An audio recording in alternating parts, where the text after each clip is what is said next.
involved in the digestive system. First is the stomach, that we have seen that in the last part we have seen that the esophagus was connected to the stomach. Here is a diagram which is showing that esophagus is directly connected to the stomach. The stomach is a bag-like structure which looks like a flat U, or we can say it is a J-shaped structure. Clear?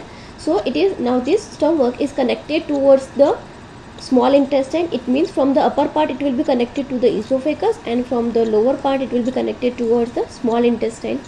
Now looking at the lining of the stomach, it is containing the three things, that is mucus, then the mucus, then hydrochloric acid, and then the digestive juices. Now first is the mucus. The main function of the mucus is to protect the stomach lining. Now from what it has to protect the stomach lining is the hydrochloric acid, which is a acid, and this acid's pH is around 2. So the main function of the hydrochloric acid is to kill the bacteria which are present in our stomach that have been entered through our food, and to activate the digestive juices which has been formed by the stomach itself. Function of the digestive juice is to break down the proteins which are present in our food. The breakdown of starch was taking place in the mouth itself, while the breakdown of protein is taking place in the stomach, and to convert this protein into the simpler substances. After the stomach, it comes the small intestine. It is a highly coiled structure. It is completely coiled structure, and its length is around 7.5 meter. Now this small intestine is carrying the digestive juices which are formed by the livers and pancreas.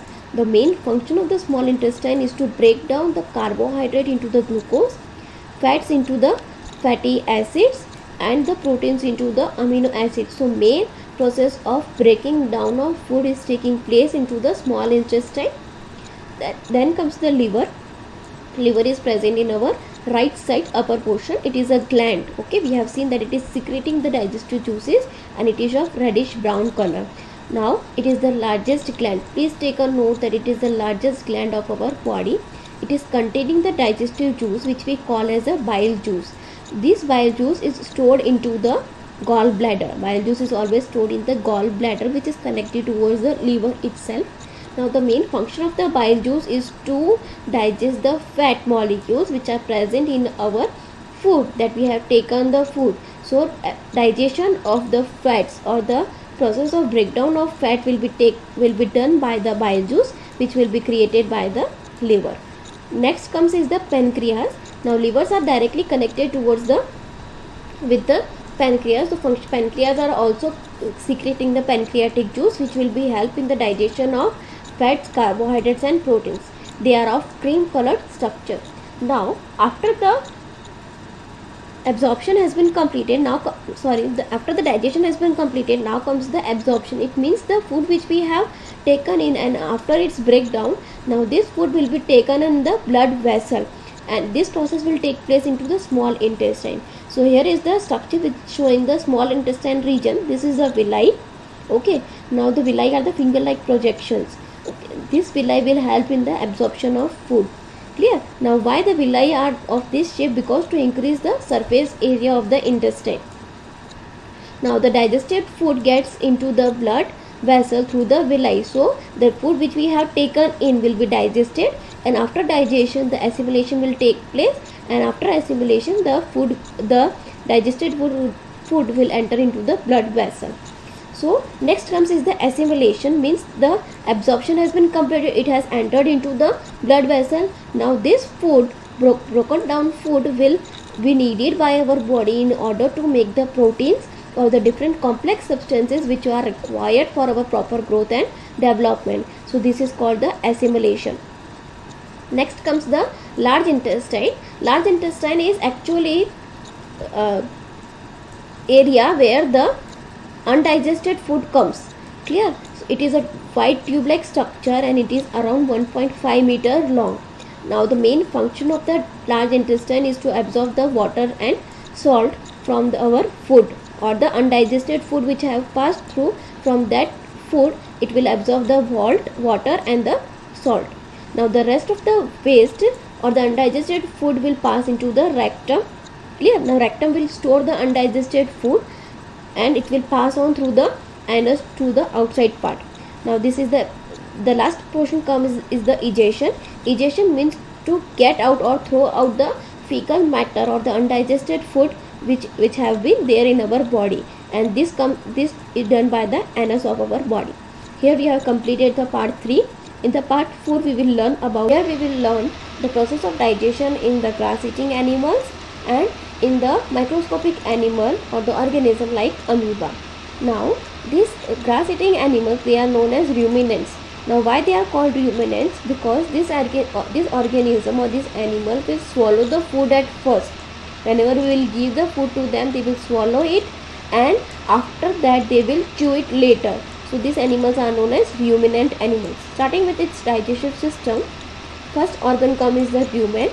It is actually a sac-like structure or a bag-like structure which is present between the food pipe or the esophagus and the small intestine. You can see very clearly in the diagram.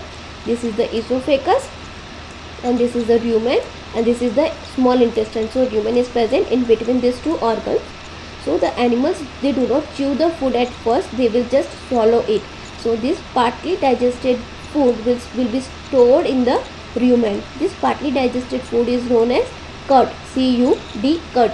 Now rumination is that process in which the cud will return to the mouth again when the animal will wish to eat, and they will chew it. So this process is known as rumination, and the ruminant are those organisms which take their food by the process of rumination. So these grass eating animals are the only organisms which can digest the cellulose. We cannot digest the cellulose because these animals are having the bacteria, a special type of bacteria which help in the digesting the cellulose in their food. Next comes is the amoeba. Amoeba is actually a microscopic animal. It means this animal or this organism we will see only with the help of the microscope. The structure of the amoeba is that it is containing the cell membrane or a boundary like structure. Then comes the cytoplasm. Clear? Then it is having the nucleus also, which is containing its genetic material, and a small vacuole. This small vacuole will be helping this organism to digest the food. Now amoeba is only the organism which can change its shape and position on its own. It means we will not find amoeba always in a one shape. Now these amoeba are having the false feet which is known as pseudopodia, and these pseudopodia will help the amoeba to take the food inside. This pseudopodia is actually the finger-like projections. Now when the pseudopodia will engulf the food or will take in the food, that food will be stored into the food vacuole of this amoeba. This food vacuole will start secreting some digestive juices which will work on the food. Now after the process of digestion will be completed, the amoeba will have the complete nutrients, so it can multiply and grow on its own. So it will also throw out the waste material which are not useful for it. Now we will learn with the help of this diagram that here is the food, blue colored structure is the food, and this is the structure of the amoeba. This is the cell membrane, this is the cytoplasm, this is the nucleus of the amoeba. So when the food comes into contact with it, it will increase its cell membrane and it will form the pseudopodia or false feet-like structure. These pseudopodia will help to engulf the food. It means here you can see that food has been entered into the amoeba.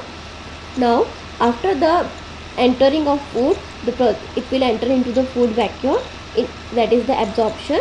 Then comes the in absorption part, the food vacuole will start secreting the digestive juices.